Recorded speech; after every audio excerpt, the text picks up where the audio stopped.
Alors, Advance est une société de conseil spécialisée dans le management de la sécurité de l'information. Les enjeux et les opportunités de la mobilité, très simplement, les enjeux, c'est que les entreprises ne peuvent plus faire sans la mobilité. Les gens veulent être mobiles, veulent avoir accès au système d'information à distance, veulent avoir des données de l'entreprise dans leur mobile pour pouvoir les utiliser à tout moment. C'est principalement les enjeux, et bien sûr de ces accès à distance découlent des enjeux de sécurité. Mais on constate aussi une réelle opportunité maintenant avec la mobilité, notamment avec des démarches marketing avec la mobilité. Et c'est vrai qu'on a un certain nombre de clients qui sont sur du marché B2C et qui pensent à utiliser des équipements mobiles et l'équipement mobile de leurs clients pour leur envoyer de l'information, donc faire du marketing à destination de leurs clients. On a maintenant aussi des capacités propres de géolocalisation, vraiment d'avoir un dialogue avec l'équipement, voire un dialogue de machine à machine. C'est aussi le mobile to mobile qui est une technologie qui commence aussi à être vraiment intéressante pour beaucoup d'entreprises. Et donc voilà, les opportunités, c'est que les entreprises vont avoir de plus en plus besoin de ces équipements. Outre le fait de pouvoir communiquer avec ses collaborateurs et échanger de l'information, c'est communiquer avec les équipements de leurs clients. Et donc si l'entreprise n'est pas prête à avoir ses mobiles externes, les mobiles de leurs clients, en dialogue avec le système d'information, elles vont prendre à mon avis un retard. Et on le constate chez beaucoup d'entreprises, chez nos clients dans la grande distribution, notamment qui sont très à l'écoute de ça, et voire même en avance, en avance sur le marché, sur l'usage de la mobilité vers leurs clients. Alors les risques, le tout premier, c'est que ces équipements peuvent détenir des données copiées du système d'information de l'entreprise. Ils sont petits, on les perd facilement. On les donne facilement à ses enfants pour jouer le week-end avec. Donc il y a un risque de fuite et de perte d'informations important avec ces équipements qui n'ont pas les moyens de sécurité adéquats. Il y a surtout aussi le fait que la sécurité n'est pas présente dans ces équipements et quand on l'active, il faut savoir le gérer. On perd en performance, on perd en efficacité, on n'a peut-être pas les outils de management adéquats. Et puis surtout, ces équipements sont connectés à l'entreprise et peuvent être aussi des sources d'intrusion dans le système d'information. Encore une fois, quand on les perd, on ne sait pas ce que quelqu'un de malveillant pourrait éventuellement faire des informations ou des accès présents dans le système d'information au travers de ces outils. Donc ce sont des équipements connectés, on peut y mettre beaucoup d'applications, notamment beaucoup d'applications personnelles, on peut se connecter avec tous ses amis, avec les réseaux sociaux. Donc oui, il est connu que les équipements mobiles sont des équipements qui permettent une activité personnelle et ludique plus importante et qu'il faut, si ce n'est l'encadrer, c'est au moins mettre en place les outils pour que cette activité personnelle ne soit pas un risque pour l'entreprise, un risque sur la productivité, mais encore une fois, un risque de vol et de perte d'informations. Alors, protéger un smartphone, y a deux choses. C'est soit on active les fonctionnalités de sécurité qui sont présentes dans le smartphone, qui sont souvent désactivées, tout simplement parce que c'est des équipements qui sont destinés au grand public. Dès qu'on active des fonctions de sécurité, la performance en est vraiment réduite. Il faut donc s'assurer de pouvoir activer des fonctionnalités de sécurité qui sont présentes, un PIN code, le chiffrement des données ou de la carte mémoire, ou alors mettre en place des outils qui vont faire ça, qui vont apporter ces fonctionnalités de sécurité. Et surtout, l'avantage d'avoir un outil qui est dédié à ça, c'est qu'il aura peut-être une console de management, il sera peut-être capable de gérer différents types de mobiles et de smartphones et de systèmes d'exploitation mobile, et donc de gérer aussi bien le BlackBerry ou l'Apple que le dernier Android. Donc voilà, on peut activer les fonctionnalités de sécurité basiques et peut-être ajouter des fonctionnalités de sécurité qui n'existent pas ou qui seraient plus faciles à manager. Donc il faut sensibiliser, donc bien lui expliquer ce qu'il peut faire, ce qu'il ne peut pas faire, ce qu'il doit faire, comme verrouiller son téléphone quand il ne l'utilise pas, ou désactiver le Bluetooth pour éviter effectivement d'avoir potentiellement des capacités d'intrusion sur le téléphone. Lui rappeler que c'est aussi un outil de travail, même si ça peut être son équipement personnel qu'il utilise au bureau, c'est un équipement qui lui sert à travailler, donc on ne va pas commencer à installer tout type d'application. Et encore une fois, compromettre son travail, son outil de travail et sa productivité et la sécurité de l'entreprise.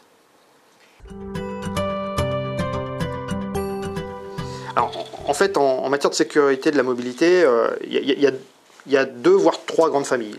La première, c'est j'active les fonctionnalités de sécurité basiques du téléphone. Un PIN code, le chiffrement de la carte mémoire, les désactivations des accès au téléphone, le Bluetooth, le Wi-Fi. Ça, c'est les basiques qui peuvent être mis en œuvre très simplement. La difficulté étant de les gérer de manière globale, quel que soit le type de téléphone, à distance. C'est pas toujours facile. Ensuite, on a un vrai marché et une vraie demande sur la sécurité des données d'entreprise présentes dans le téléphone, et notamment les données très simples, hein, de mail, d'agenda et de base de contact de la personne.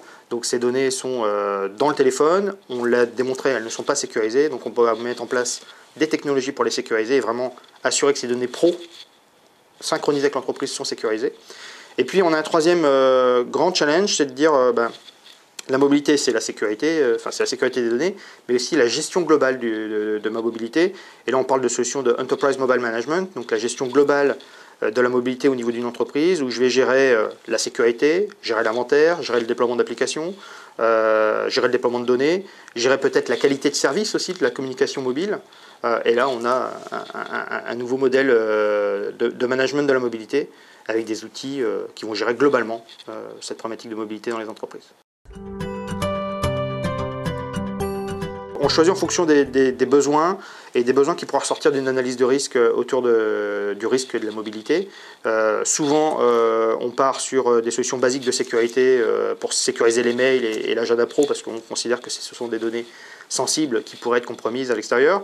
Et puis, on arrive à l'Enterprise Mobile Management relativement rapidement quand on veut commencer à déployer de manière globale des documents, des applications, ou de gérer le contrat opérateur de manière globale dans l'entreprise. Il n'est pas impossible de coupler les deux, c'est-à-dire d'avoir des outils de sécurité propres aux données sensibles, couplés à des outils de management global de la sécurité qui vont d'ailleurs pousser ces applications de sécurité. C'est selon la taille, selon les enjeux, les risques de chaque entreprise. On voit un peu de tout, mais en tout cas, on voit que les entreprises y vont et sont obligées d'y aller. La sécurité peut être un coût, effectivement, et qui, dans le cadre de la mobilité, peut paraître un coût important, parce que quand on va dire qu'une solution de sécurité des mails, de l'agenda ou de la base de contact d'utilisateur va coûter plusieurs dizaines d'euros par mobile, et qu'on a un grand parc, on va dire oui, ça coûte cher. À l'inverse, quand on ramène ça au risque, aux enjeux, ce ne sont pas des coûts très importants. Quand on parle de Enterprise Mobile Management et qu'on va regarder les coûts de communication, les coûts de contrat opérateur télécom, les coûts de roaming quand ma population mobile est à l'étranger et qu'elle commence à utiliser fortement son mobile, là on s'apercevra que la solution d'Enterprise Management ne coûte pas très cher par rapport aux gains qu'elle va permettre d'engranger par une optimisation des contrats opérateurs, y compris les contrats de roaming. Donc la sécurité est certes un coût, mais c'est un coût qu'il faut mettre en face des risques, et qui, lorsqu'on fait un ROI, si on peut sortir un ROI de ça, est relativement très bon. Ça ne coûte pas si cher que ça ne résout les problèmes. Alors, et si l'avenir était BIOM? Alors BIOM, c'est un acronyme qu'on voit de plus en plus, qui est le terme anglais de Bring Your Own Mobile. Venez avec votre propre mobile, votre propre smartphone. C'est tout simple, c'est de se dire pourquoi l'entreprise porterait la responsabilité d'acheter des portables, qui seront en plus des portables qui ne plairont pas. Hein.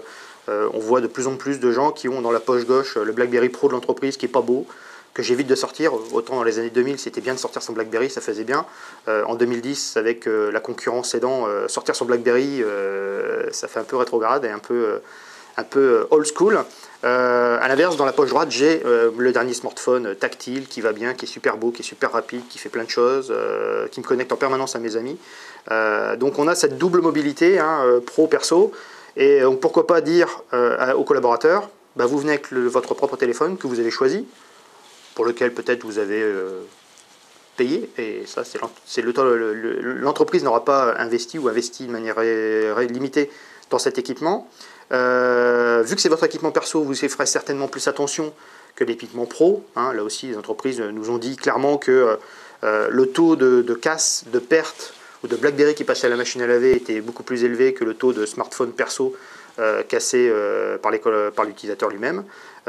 Et puis, encore une fois, ça a tout à fait un sens de dire à l'utilisateur venez avec votre téléphone, dans le sens où on sécurisera un smartphone perso aussi facilement, aussi simplement qu'un smartphone pro. La seule contrainte que je dirais avec BIOM, c'est d'accepter d'avoir cet usage personnel et d'équipement personnel dans l'entreprise, ce qui n'est pas toujours facile dans certaines entreprises. Il faut que ça soit une démarche culturelle aussi, et dans la culture de l'entreprise. Et puis, l'autre point, c'est qu'il va falloir sensibiliser l'utilisateur, il va falloir se mettre d'accord avec lui, parce que sur son téléphone perso, est-ce qu'il va nous autoriser à mettre un PIN code?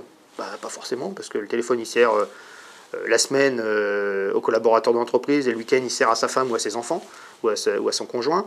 Donc on ne pourra peut-être pas aller aussi loin en contrainte de sécurité qu'on l'aurait fait sur un téléphone pro, mais à l'inverse, on sait qu'il y a des solutions qui protégeront aussi bien les mails, les contacts et la base d'agenda de l'entreprise sur un téléphone perso que sur un téléphone. Il y a des technologies qui créent vraiment une bulle de sécurité qui coupe presque le téléphone en deux.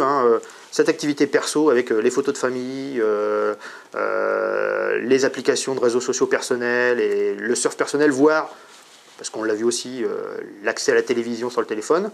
Et à l'inverse, il y a une autre partie qui est totalement verrouillée, sécurisée, avec la politique de sécurité de l'entreprise en matière de mots de passe, en matière de confidentialité, de chiffrement, où là on retrouvera les mails pro, la base de contact et l'agenda du collaborateur dans l'entreprise, qui sont des données sensibles de l'entreprise, qui sont vraiment protégées dans une bulle de sécurité. Et à l'usage, on a des très bons retours du marché, très bons retours des utilisateurs, où les VIP sont très contents de pouvoir avoir le dernier iPhone, mais quand même avoir l'accès à leur mail pro en toute sécurité.